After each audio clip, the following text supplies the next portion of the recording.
Good afternoon, everyone, and welcome to How Payers Decide Coverage, Evidence, and Value in MedTech Commercialization.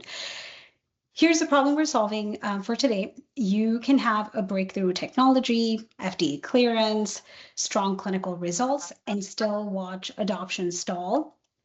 Why? Because the hardest part, as a lot of us know, is commercialization usually isn't a science, and it's getting payers to actually cover and pay for it. Today, we're fortunate to have two guests who've spent years on the payer side making these determinations.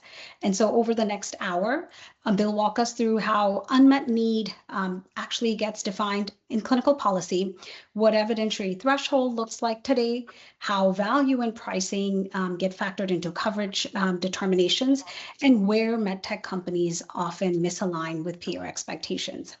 Before we begin, a couple of housekeeping notes. This session is being recorded, as you can see, and we'll have a live Q&A towards the end of the session. So start dropping in your questions in the chat as we go along. And be sure to include your name and email address. So in case we are not able to address your question on this session, we'll make sure to address it offline in case we run out of time. And your question will be anonymous, so others actually can't see it in case that gives you any comfort. So maybe we'll get into this with starting off with some introductions. I'll start with myself and then pass it on to my co-moderator.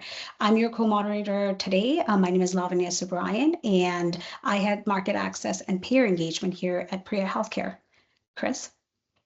Hello, and my name is Kristofer Munroe. I'm the Director of Compliance and Reimbursement here at PRIA, and I'm excited to be here today.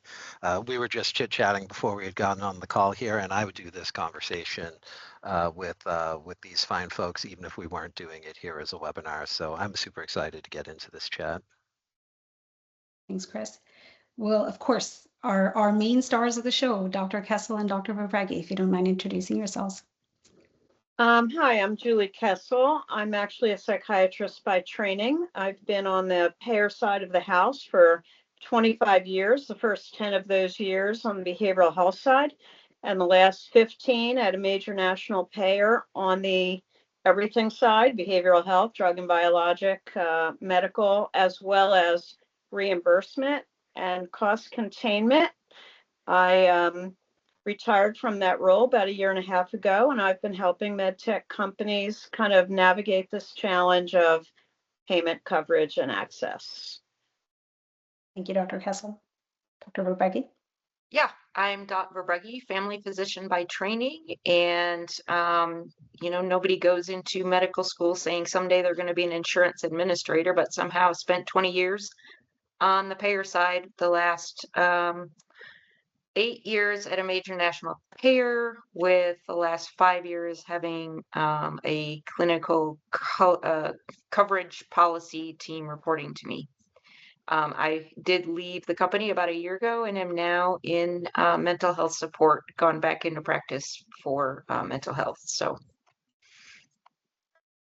Great, thank you both. Let's get into, I guess, my favorite topic, or the one that comes to me the most, is how do I get my technology noticed by payers in a way that sets me up for success? So I guess question to both of you, when a technology first comes across a medical policies desk, what actually triggers a closer look? Is it a member request, potentially a provider inquiry, some published guideline, or something entirely different?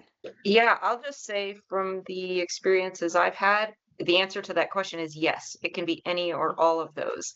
Sometimes it will come from a medical director within the company who becomes aware of something through a prior auth request. Sometimes it'll come from the network team or from contracting team that they've been approached by a provider. And other times something will hit the news and people will say, oh, is this something that we cover or not? And so there's a variety of ways. And I think it's important to understand that there is not one clear pathway. I don't know, Julie, if you've had different experience. No, I think that's right. But I do think that once it comes to the attention of the payer, it's not a foregone conclusion that they'll entertain it. as a policy or coverage issue. So after it comes to the attention, and it also sometimes comes to the attention of the payer through their own trend analysis and new technology forecasting. So that's always on the horizon. And the new code system that comes out up to 7 times a year. So all of these things can be triggers for, oh, here's a new technology or a new code we need to be concerned about. But before it moves to considerations for policy or things like that, it goes through a business filter to determine whether there is a business need to consider developing a position, or if that need should wait until there's more public sentiment. By public sentiment, I really mean professional society, provider sentiment to move it forward. Unless there's a clear business need. It's very expensive, it's being requested more and more, et cetera. That's helpful. I mean, but speaking about needs, how would you say, how would you define unmet medical need in practice? Is it purely clinical research, or is there an existing standard of care adequacy that gets factored in? That's a really good question. I think unmet need really means that it's at the end of the standard of care pathway. Not that there aren't standard of care new technologies that are making their way into the pathway, but when we really look at unmet need, a lot of it has to do, well, with, okay, standard of care is X, Y, or Z. It's efficacious to some degree. Who are the people where it's not efficacious or where the standard of care has been exhausted? And that is an important subpopulation to identify for consideration for coverage, particularly if they're a costly subpopulation. And I'll just add one more thing to that. If the standard of care or the current algorithm treatment pathway has a high level of adverse events, or there's safety questions, if something new comes on the market that addresses need in a similar way but is safer or less adverse events, that can also really pique the interest. Yeah, when I think about adverse event and safety profile, a lot of that is, of course, coming from evidence, but we know that there are different pathways, regulatory pathways that technologies get assessed and cleared by. So there's the FDA clearance, there's also Medicare expedited pathways. How do these play out for MedTech innovators, where they get met with commercial payers who expect a full evidence base when that's not necessarily what they have gone through at the through the expedited pathway? I'll go ahead and take that one. I think FDA clearance of some sort, like being allowed to use it, that's a no-brainer that you have to be allowed to market your device. But there are these more and more expedited pathways that become options. I think there's some risk in going through the expedited pathways because by definition, some of them do mean that you don't have enough evidence to actually get the full approval. And so while you can circumvent that to some extent by doing an expedited pathway, there is a concern that if you had the evidence, you wouldn't go that route. So I would say, number one, that would be something to keep in mind. And then with the Medicare itself, also, there may be, if the Medicare policy follows the FDA regulations, that doesn't necessarily mean the commercial payer is going to say there's enough evidence to cover it themselves, particularly if it goes through one of the expedited pathways. I tack on to that and say, I think breakthrough is great and all these expedited pathways are terrific. They're especially helpful in getting some pathway to payment that's a little faster than coverage. So coverage means it fits into some pathway for standard of care or some algorithm that a patient would walk through in terms of their care. But it doesn't really guarantee that. What it guarantees is safety. So now we know it's safe. Now there's a breakthrough technology, which is a great designation. It means that you've offered a novel, important innovation that could change patient care, but evidence, as Dot said, hasn't been established. So it's great for Medicare because it may offer some, I'm going to call it idiosyncratic payment, which is important for a new tech company, but it's not really different in its pathway to coverage. Coverage still requires that you walk down and develop a coverage evidence profile that takes a journey from safety all the way to generalizability and health economics with a number of steps in between. And the number of steps can be quite a few. One of those, of course, we have a lot of patient access considerations in mind. Thinking through that, when we look at review, would you say demand plays a role at all? Meaning that, does it matter if you have a provider inquiry coming up, or maybe a provider claim, or any sort of predetermination request coming your way? Does that ever factor into whether you'd review a technology?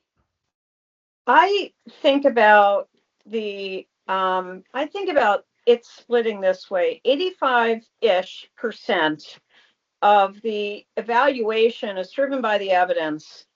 10% is driven by professional societies and providers, and then a smaller fraction from assorted other things. I mean, provider demand can get something noticed, but it isn't going to drive coverage, and it may not even drive a review.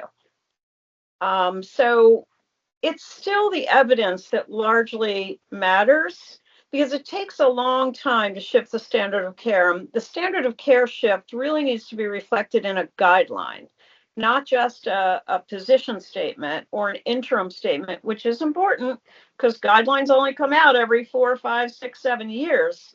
But the standard of care is reflected by a guideline. Short of a guideline, you're really up against that 85% evidence, 10% professional societies, 5% other, driving the request for a review. Yeah, and I'll just add on to that, the demand can kind of be a double-edged sword. Like, if nobody wants it, it's not going to get attention. It's not going to get a coverage policy. It's not going to be paid. On the other hand, as it becomes standard of care or gets additional attention and additional evidence, and the demand grows, there will be increased interest. And I'm going to use the word demand a little bit differently here. If providers become demanding because they have a passion for it and their demand gets ahead of the evidence, it can shoot themselves in the foot because they're making claims that may not be supported by evidence, and that can backfire. So while pushing forward with getting a device or something built into those guidelines is super important, making claims that outside of the evidence is something to be avoided. Makes sense. So timing and sequencing with evidence is critical here. And sometimes we're just better off with sleeping dogs, letting them lie and not rocking the boat, is what I'm hearing. I guess speaking of evidence, we know that over time, I guess maybe let me ask this. What does a good clinical evidence package look like? And with both of you having practiced for over the years, would you say that bar has changed? Well, the gold standard is a randomized controlled trial that is published in a peer-reviewed journal. If it is sponsored by industry, there's a little bit of suspect, were the outcomes spun in a way that's favorable to the industry that is sponsoring it? That's always a question. But that remains the gold standard. Behind that are studies that show up in non-peer-reviewed formats. And then, of course, specialty society recommendations and guidelines are important as well. You know, the evidence, I think the hierarchy of what's important has, I would say it's not changed over the 20 years I've been in business. Although the number of players in the fields, particularly when it comes to specialty organizations and outside reviewers like Hayes or Milliman or something like that, they have grown. And especially as we've gone into AI, apps, and digital technology, the question of who are the main stakeholders and who are the experts has changed to some extent. I think it has changed a little. I think that real world evidence is increasingly being used as a kind of a practical substitute for randomized controlled trials, although you can do a randomized controlled trial within real world evidence design. But I think the concept of real world evidence has gained much more applicability.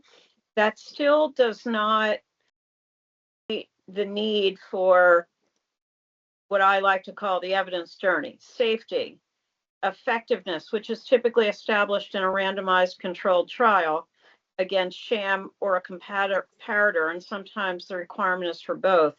Durability, which is probably the biggest area where medtech companies flounder.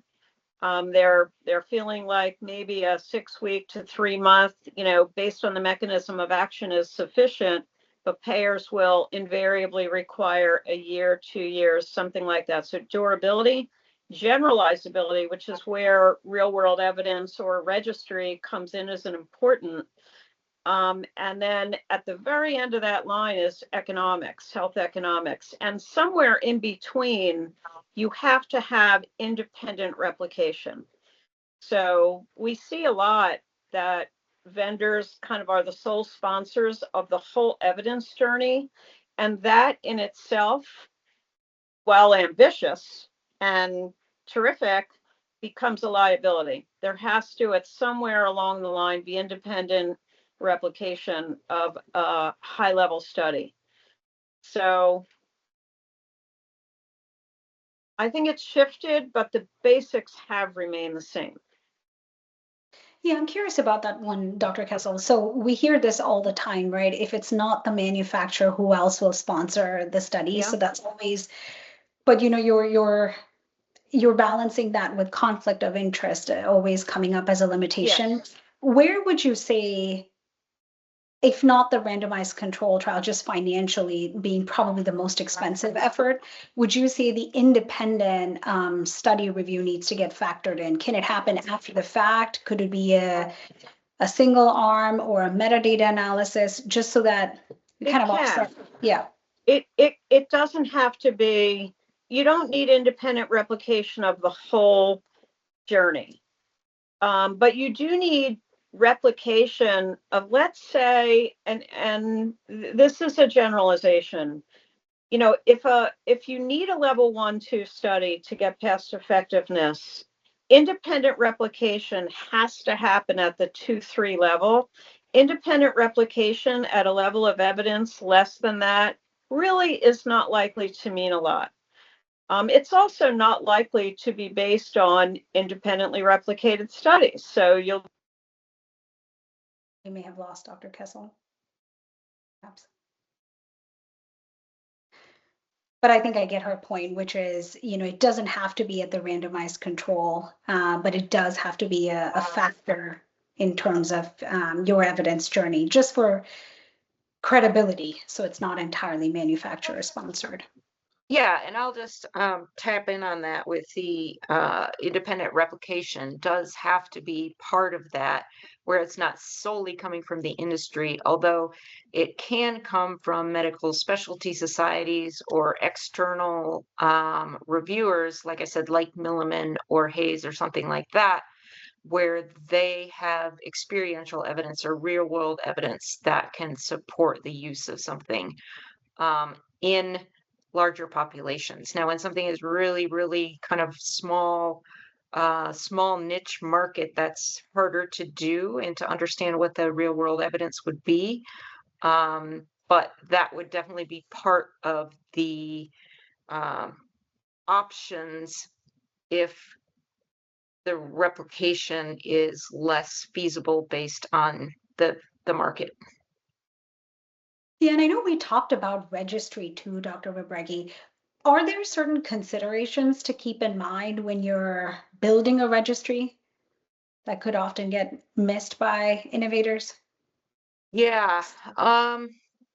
Registries often don't have this. I'm thinking mostly of drug registries, but then they're also for this, often they're built towards safety for the devices, to prove that they are not going to hurt the person, right? And that is not going to be as helpful as efficacy over the long run. And so getting that part of the efficacy built into the registry, they can be particularly helpful for durability down the road because you can enter those individuals into that from the get-go. Sorry about that. Oh, good, Dr. Kessel. I think you're back on. Yes, I know there are some storms happening around, so it's likely what it is. No, that's helpful. We were asking the question of, are there certain considerations around registry in how one builds one? And Dr. Verbrugge, mentioned safety certainly a consideration. Same with, durability. Those are things to take into account. Does health economics factor in at all? I think registries are like a really, really useful tool. And if you are, if you're going to be in business for the long haul and you're going to have this evidence journey to go on, you are likely to have to build a registry one way or another. Somewhere along the line, the registry is sort of the single most useful data block that you can develop if you're thoughtful about setting it up ahead of time. So if you set it up ahead of time and you design some of your evidence journey studies within the registry, and you think about outcomes that can be subjected to claim analysis, you can generate durability studies, economic studies, comparative studies right within the registry. And you can do them at the same time if you set it up right. So I think it's really important to think about how a registry can be used to your efficient, effective advantage in building out the evidence journey and finding a really reliable way to do a decent medical economic study. Prospective, claims attached study. You get the clinical outcomes, either sham or comparative or something, and you get the claim analysis at the same time, which can be converted into a health economic study. Very powerful. All right, thank you. So my apologies. We had a loud clap of thunder, and then everything related to the internet had to be reset. So I apologize. I missed really what probably my favorite question here was. But what I would like to come to, and we've gone kind of close to it, is where do you see the biggest gaps in technologies when they come up the first couple times? Is there a pattern on what these gaps usually are, such as related to maybe study construction, related to availability of evidence? What are the commonalities that you see the most? I would answer that actually by saying there is an over-reliance on the health economic study from the beginning. I will say that payers in general are going to be suspicious of any health economics outcomes that are presented to them externally. That said, it still needs to be done. but focusing on utilization that does not happen based on using the device or complications that do not happen is more powerful than a kind of cost effectiveness study based on the vendor data, because that it will usually be somewhat suspect from the payer's standpoint. Now, it may trigger them to do an internal analysis of their own data, where sometimes they find out that the vendor was right, and sometimes they'll find out that the vendor was like missing all of the upstream and downstream costs. But that is an over-reliance on health economics. When a vendor comes in and says, we're going to save you a ton of money if you just pay for our thing, that doesn't go over very well. How about you, Dr. Kessel? I'm definitely going to agree with that. There's an over-reliance on health economics, but let me back up a little ways, because before you get health economics is really at sort of the latter part of the evidence journey. You have to establish effectiveness and durability, and to some degree generalizability or independent replication. So I actually think there's two areas where we've got a problem, and one is more hard to solve than the other.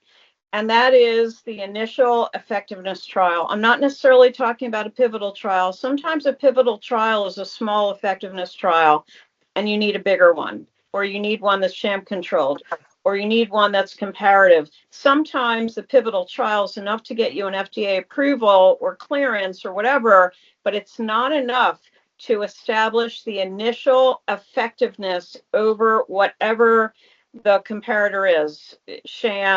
Sham's a great comparator, because then you show it's effective compared to nothing. Comparative effectiveness is great if you've already established effectiveness compared to nothing. So I find that if you don't have solid effectiveness data, which is at the very beginning, after safety, of course, the very beginning of the evidence chain, everything else becomes fruit from the poisonous tree. And it's very hard to remediate without going back and redoing it. You can't really shore it up by adding another piece of wood to make it stronger. You can't really do that. You've got to create an effectiveness trial. The second area that I find is a gap before you get to health economics is durability. Durability is, I think, probably the most common one. But if you've got that defect of effectiveness gap, you really have to rethink your strategy. No economic study in the world is going to get you past that fruit of the poisonous tree modeling. So I would like to go back briefly to Dr. Verbrugge. You had made a comment about vendor-presented economic information. Does it make a difference if it's independently published, or is it only following that pathway where it's limited utility if it's like an internal company-generated white paper? Do you see any difference between those two things for presenting that information? I would say yes to a kind of a vague difference. First of all, I'm gonna support Dr. Kessel's comment on effectiveness. If you can't get past effectiveness, you can't get past it. That is the hard stop. But for the health economics, I think it depends on, at least in part, on what data set is used. When vendors come in with cost effectiveness, even if it's from the provider side, and they don't necessarily have the entire landscape of claims involved. In other words, do they include the pharmacy, the operating room costs, the implant, all of that, in addition to any follow-up surgeries or procedures that are involved with the device. And so what goes into that bucket is often going to be kind of the first question that's asked. And if you have a all claims database that you're pulling the data from, the nitty-gritty of what all is in the cost analysis and what is out is always going to be a question in payers' mind and very frequently not included in the economic analysis. So from my standpoint, that's why, or from my experience, utilization data from revisions or avoided surgeries, avoided utilization can be more powerful than the financial impact of that, if that makes sense. So it often comes up that these two things are interrelated. So I'm going to push on this a little bit further, because we just talked about how efficacy is really the first hurdle. And then the second hurdle is when we start looking at the health economics information. So to what extent can that information perhaps play a factor in the size of the lens that is used to determine the clinical validity? Like if something is going to be particularly costly, does that potentially make the evidentiary review more robust or more restrictive? Is that a factor that, even though it isn't necessarily a written factor in some of these reviews, can influence how hard things get looked at? I mean, you're sort of asking a backdoor question about pricing of the medical device and what it's worth. And so there's so much variability in in cost analysis and what is paid for complications of procedures or avoided procedures or outcomes, that it's more meaningful to talk about the procedures themselves and the utilization changes and then let the payer do the calculations than it is the actual calculations, in my experience, of the economic picture. It's helpful, it gives a clue, but I think it's less objective. Go ahead.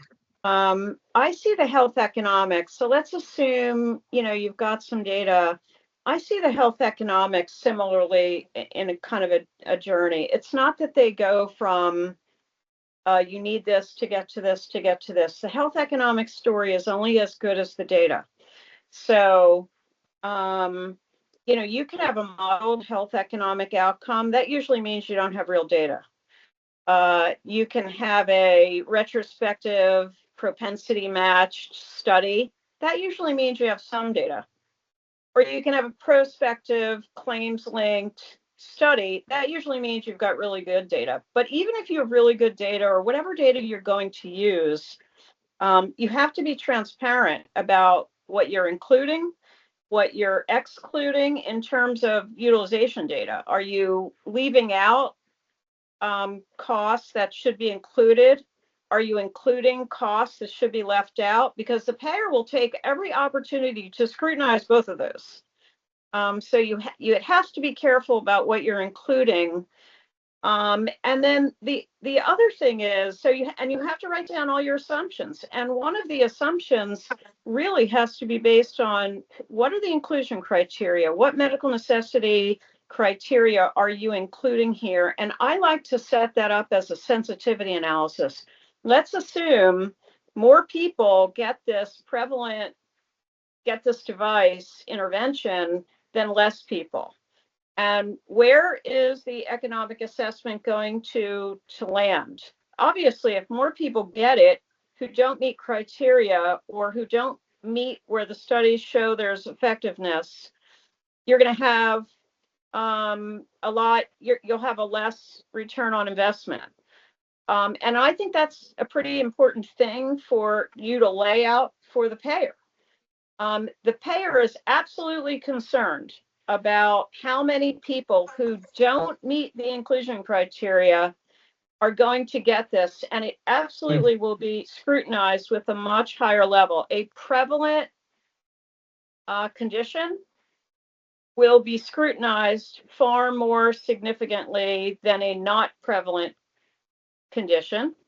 And that's why the sensitivity analysis helps. The other issue, I think, with health economic modeling is that vendors often think of presenting the cost savings per patient, and the payer is thinking about the per member per month across the entire population. And that, of course, is dependent on who's getting the intervention and who's being excluded from getting the intervention. So presenting your finding as a per member per month, you can do the individual savings per member who gets the intervention and benefits, but you also have to present it as PMPM. So be transparent, be clear about your assumptions, and think about it from the payer's point of view and inclusion/exclusion criteria. And also think about it aligned to the level of evidence that you actually have developed. The better the evidence, the better conclusions you can draw.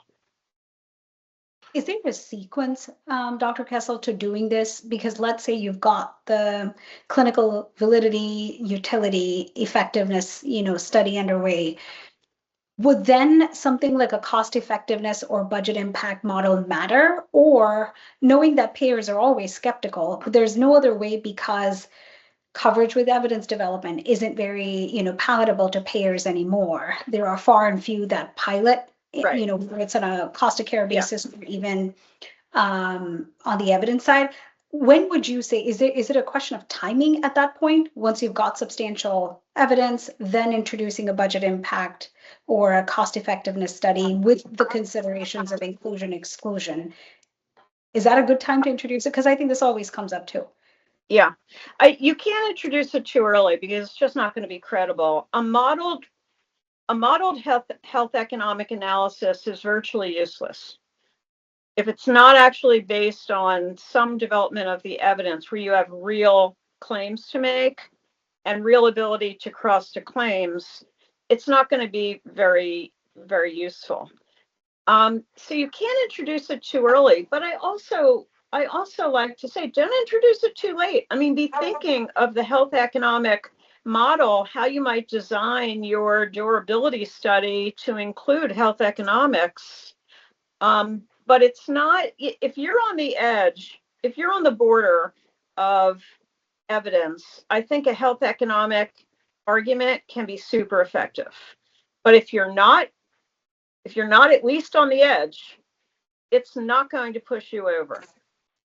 And it may reduce your credibility because you're not going to have good enough. You'll be offering a model that's modeled, which doesn't have much credibility for the payer.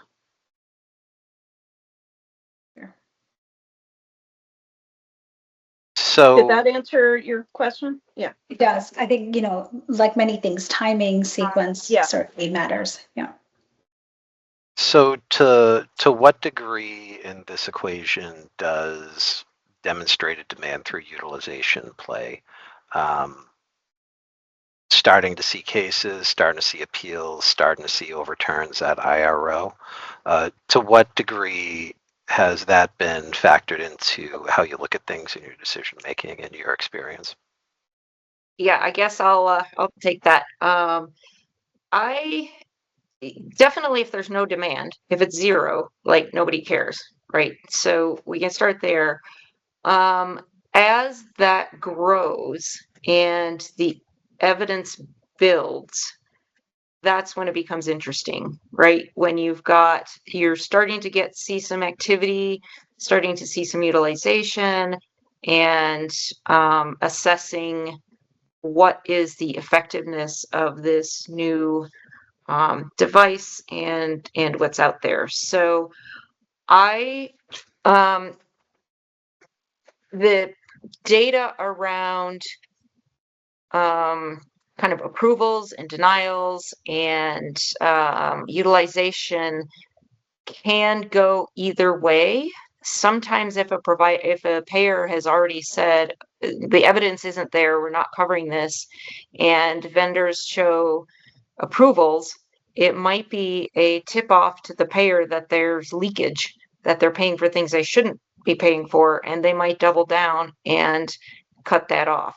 On the other hand, sometimes when things are getting overturned, particularly on external review, and if a payer isn't looking at that closely already, that can trigger a reassessment and say, well, we're just churning this because it's actually paying every time in the end anyway. So it can really go either way as the volumes. I mean, every prior auth and every appeal and every denial costs the payer a certain amount to review those and to do those. So once that juice isn't worth the squeeze anymore, then that opens up the door. But the cost of the device and the cost of what it costs to do those reviews and appeals can play a role in that. And that's a great point, Dr. Verbrugge. Is it fair to say that across the board, payers are cognizant of that?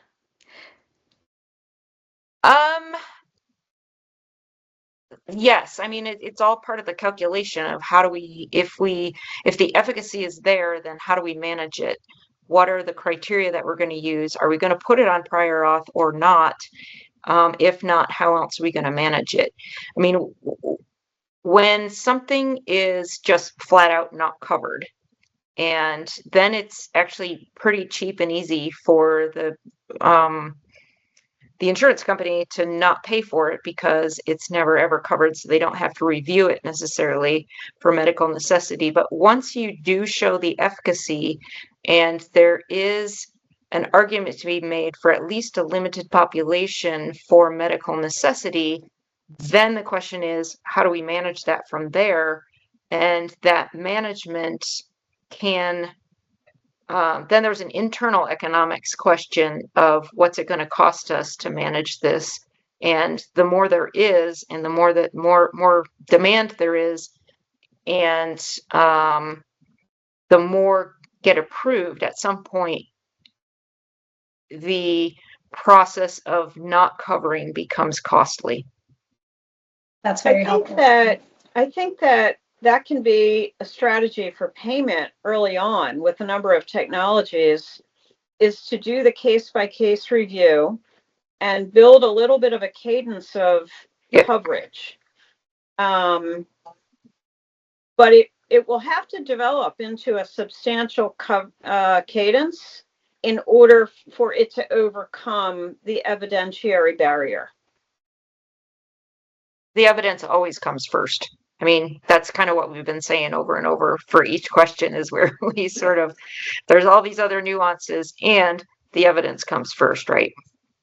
I just want to add to that the evidence always comes first. 100% agree with that. But for the vendor, you got to get paid.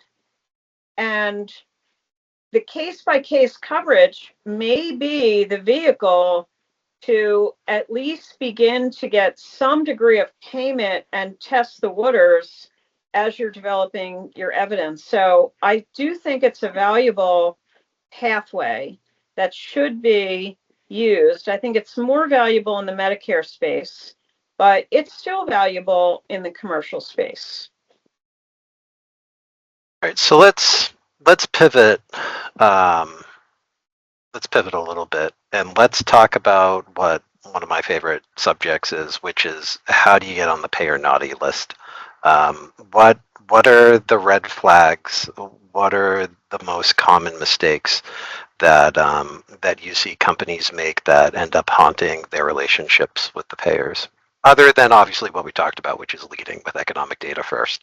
What else? And if you have any interesting war stories, this would be a great spot for them.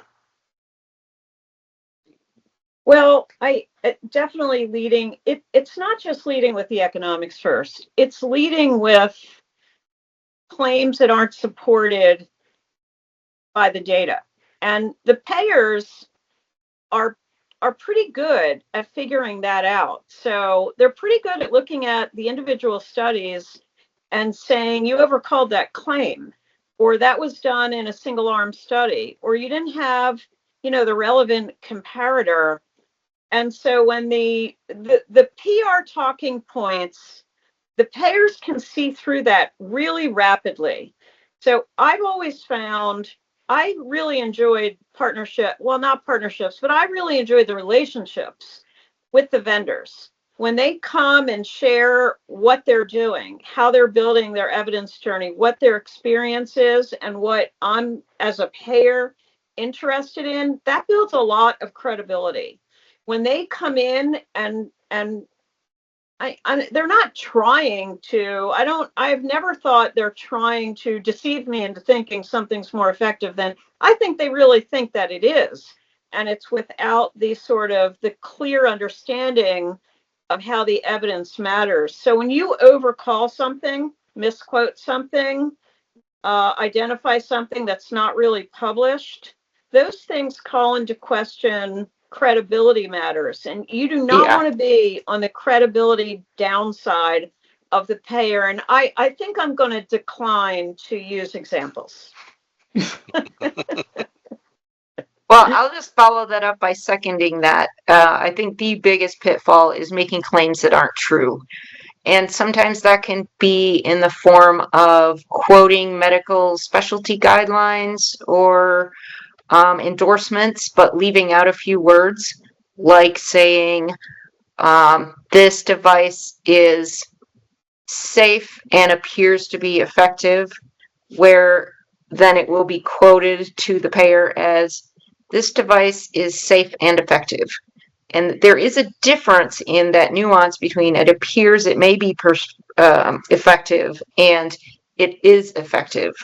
The payer is going to see those nuances, and when they're looking at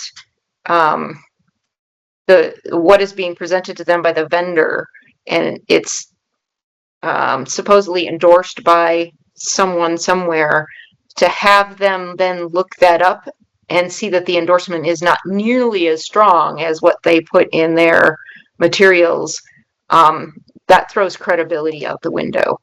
And payers look at the way that support comes from external third parties very carefully. And when that is misrepresented, the trust disappears. Is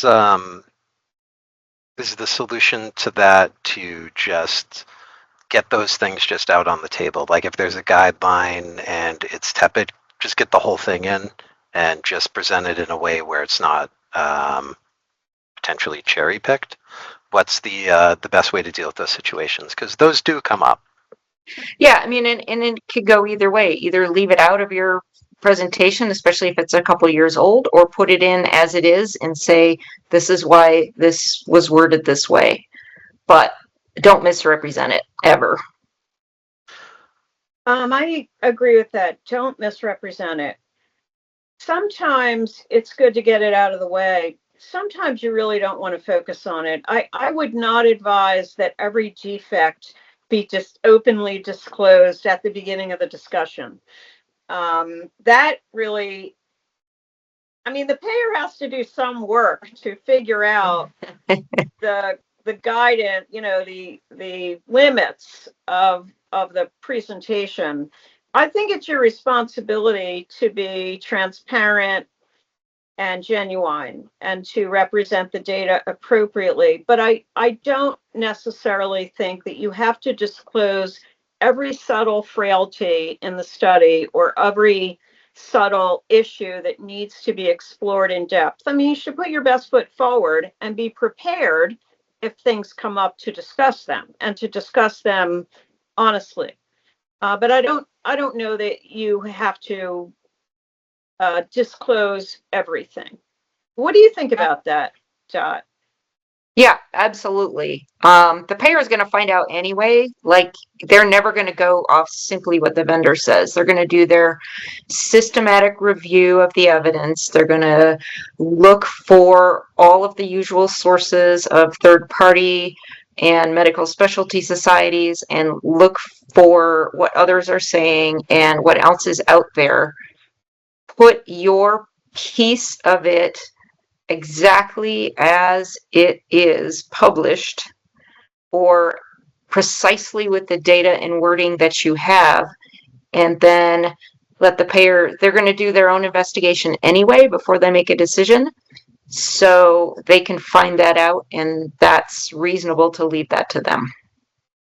So one final question before we go to some of the questions from the audience, and it's really the other side of the question that I just asked. What can an organization, be it a manufacturer or a consultant, do that when you look at what the conversation is and you look at how it's going, you're like, wow, they're put together, they really know what they're doing, or wow, that's well prepared. So what does the opposite side of this coin look like to you in terms of creating that impression? I would say very straightforward data. If the evidence is there, present it. Being statistically significant is important. Being clinically relevant is even more important. So if something is statistically significant, explain why that's clinically relevant as well, particularly from a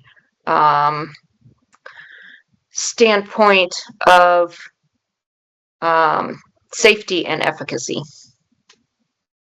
I would add to that, my biggest peeve as a payer was, maybe I should reverse that. The best kind of presentations that I had the pleasure of participating in with a vendor are when they come in, and I would tell them, we're going to have 60 minutes, we're going to have 30 minutes. So they understand what the timeline is, and they divide their presentation into segments. And I used to provide an outline, 5 minutes on, who you are and, what you want. 5 to 10 minutes on the unmet need. 50% of the presentation should be on the evidence, 5% on the professional societies, etc. So when they come in, and then you should leave 25%, at least, maybe even closer to 50%, for us to ask questions. Because if you run out the clock, it's not even going to stick in our memory. So, tell us what you need to tell us with brevity and clarity, and give us an opportunity, because we're going to have questions and we're going to want you to address them. And make sure your presentation, like let's say it's 30 minutes, you don't want any more than 15 slides, and probably 3 or 4 of them should be fluffy slides that don't take very much, like an introduction. And then if you want to include detail, which I think is a good thing to do, you put it in the appendix so that afterwards we can go back and look. So clarity, brevity, genuine presentation, concise presentation with appendix detail is great. So my model is very similar to that. And the who you are and what you want piece is the tell them what you're going to tell them. And then the evidence is tell them. And then the end is tell them what you told them. So boom, boom, boom, and then leave time for questions. But the evidence should be the biggest part of it. It's always a question of whether you include that health economics. If you've got 30 minutes, you might have one piece on that just to kind of say, oh, and we've done this. Hopefully they'll have questions. But following that similar model. Right. So speaking of questions and clock management, we do have some questions from the audience to get in here now. Some of these we had talked about a little bit, so let's work on being efficient with these. So we have a question coming in here, which is, how does the product provide improved volume if payers will not cover the procedure? So it's the chicken and the egg issue that we hear about. Are there alternative ways other than showing cases? I mean, that's a question the payer's not prepared to resolve. That's the real answer is, that is the real answer. If there's adequate evidence, you get past that. And evidence, of course, has to be funded. But that's my quick and dirty answer. It's not, the payer's not going to be concerned with them resolving that question. Well, it's and a that's good question. Yeah, that's where some of the Medicare expedited pathways can help. But those are going to be, that funding is not going to come from the private payers for commercial. Yeah, and I guess another question, right, which is also a chicken and egg. How does demand versus cost factor in? Because there's going to be no demand because insurers don't pay for it and or cover it. And unless they actually cover it, you can't really, go to a provider and secure adoption. So it's a little bit of a chicken and egg. Any words of advice there in terms of newer innovators who don't quite have their evidence just yet, but are trying to build demand, what they can do? My recommendation there, and I actually see a lot of this, a pretty timely kind of question or concern. Be really good about your medical necessity criteria. Go in with a sliver of request that, maybe you have some early evidence to support a subset of people. Go in with a small request in a tough to treat unmet need situation. You'll have a much better chance of arriving at some kind of agreement. And working with provider champions who may be able to enroll or use the device in a way that they can collect evidence without needing private payer financial support. And for more Right. expensive interventions, the hospitals are going to absorb the cost, not the payer. So it's also important to think about how can the provider facility support the development, not of evidence, but of general use. Right. In other words, the demand has to be strong enough that you have, KOL champions who are able to do this independently. And I assume in that same breath, value-based care can also get factored in where providers are advocating on your behalf with payers. Is that fair? Yeah, I think the provider communities as a kind of deliverer of service is often kind of overlooked because they may have incentives to use the technology much earlier. Mm-hmm. And there may even be payment pathways in different forms that are outside of the traditional payer-vendor relationship. Shifting. Well, go ahead, Chris. Well, I was going to say we're running up on the clock here, so we're down to our last couple minutes. So, Lavanya, if it makes sense to you, how about we give each of our panelists a minute for their final thoughts on what they want the MedTech community to know? Because we got 75 leaders in it listening right now. So, what do you think they should know? Dot, you want to go? I'll just say, do not underestimate the power of evidence or overestimate the power of the economic analysis done by the vendor. Let's see. I think that I would say make sure you set up the beginning of your evidence journey in a way that can sustain the development of the evidence journey over time. It's the most, front load your planning when you're developing the evidence. Very helpful. Thank you both for your time. This has been incredibly valuable. I know we have other questions that we will get to offline, but very much appreciate everyone joining this session. Thank you for inviting us. Thanks, everyone. Thank you again. Thank you all.